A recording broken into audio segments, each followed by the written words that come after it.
Welcome to the Top 1% Men podcast by LGFG Fashion House, where we interview millionaires and billionaires and other men who fit within the top 1% as verifiable by quantifiable metrics such as wealth, physical fitness, and other notable life achievements. On the Top 1% of Men podcast, participation trophies don't count, and man buns are not allowed.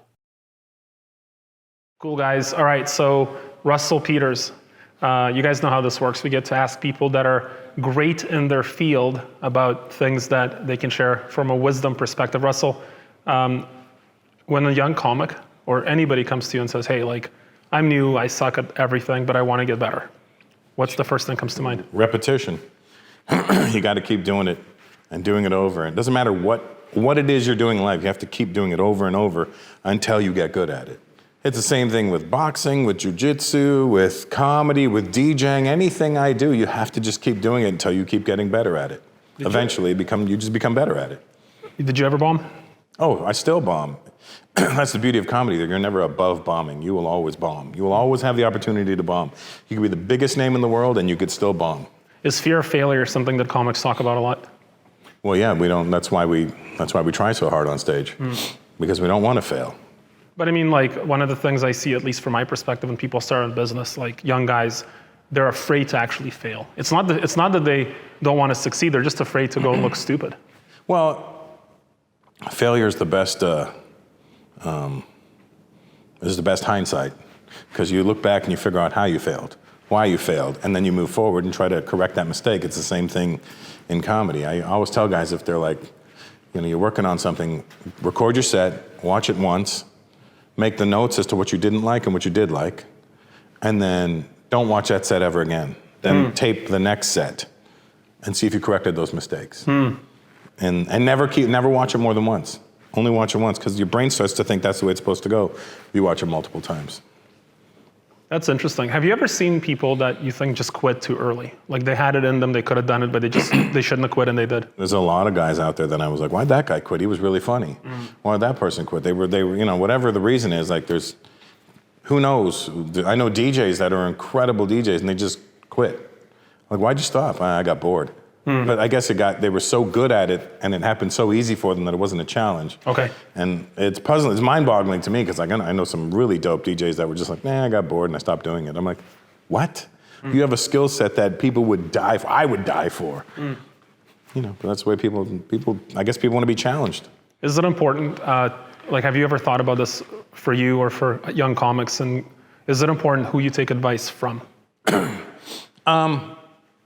Yeah, it is a little important. I mean, you don't want to take advice from somebody not doing better than you. Well, that's what I meant, right? You know Like, what I mean? because, Like, yeah.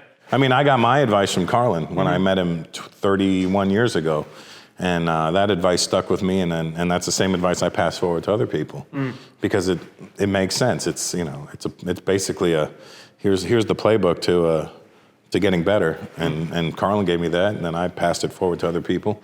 But again, if you're doing it to become famous or make a lot of money, you're doing it for the wrong reasons. I'm doing it because I love making people laugh, and whether I was successful or unsuccessful, I'd still be doing it. That's interesting when you said you don't want to take advice from somebody that's not better than you, and that's something, Well, not doing better than you. I mean, like, they're better at that craft.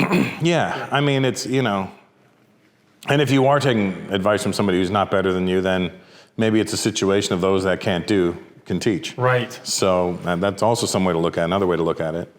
But if you'll know if the advice makes sense to you or not. Yeah. That was the old Seinfeld joke, and I really love it. He says when two homeless guys are talking to each other, one is giving the other advice. Yeah, exactly. And I use that sort of a metaphor with the young guys in our company, because I'm like, hey, be careful who you listen to. Because sometimes people they have good intentions, but they're not qualified to teach you. I have a lot of friends that I grew up with when I first started making money that would hit me up with business ideas, and I'm like, no, I know you. I know you don't have this drive in you. Oh, if you put this money in, we could. I'm like, no, we can't. There's people without they'll try to give you their version of what they think is making money, and you're like, no, the risk outweighs the benefit. You got to look at it that way. You know what I mean? But if you're betting on yourself, if you're working on yourself, then the risk it never outweighs the benefit. You are the risk. You gotta take these chances. If you don't take the chance, how are you gonna know? One of my favorite stories, I also tell this sometimes at our kind of company retreats is Jeff Bezos got something like $250,000 from his parents. They mortgaged their house in order to start Amazon, right? And there's some, trolls That's online. already a fortunate situation to be in. Well, that's what's interesting about it is, of course, and this is what people online like, well, his parents put up the money, but it's not the fact that his parents put up the money, it's the fact that they trusted him enough to mortgage their life for him to bet on himself. And what you said makes a lot of sense. You're like, well, it's like giving him some money for this business. You're like, no, but I know you. So there's a big credibility argument. It's not just being lucky, it's also being that person that is the right person. Yeah, when the person's driven the right way and somebody's just looking at the short-term money. It's always a terrible way to live your life, looking at the short term. No, don't look at the step in front of you. Look at the end. How does this step affect that next 5 steps? Not all money is good money. Right. And now my famous favorite question: have you found any shortcuts to success yet? If there's a shortcut to success, I would avoid it. Because the longer you wait, the more you earn it. You got to earn it. The harder you work to earn something, the more you'll work at keeping it. It's literally easy come, easy go situation. If things happen to you too quick without you having to earn that position, you're not going to really realize how valuable that position is. Yeah, you can't hold it. Yeah, you don't have any. You never struggled. If you never struggled, you're not going to understand how to struggle. You don't even recognize struggle when it's happening because it's just you've never struggled. I want to finish on that. That's just, to me, that's something that just hit me when you said if there's a shortcut to success, I wouldn't take it. Yeah. You wouldn't want it. So that's very cool. Russell, thanks. I'm sure that we're going to learn some things.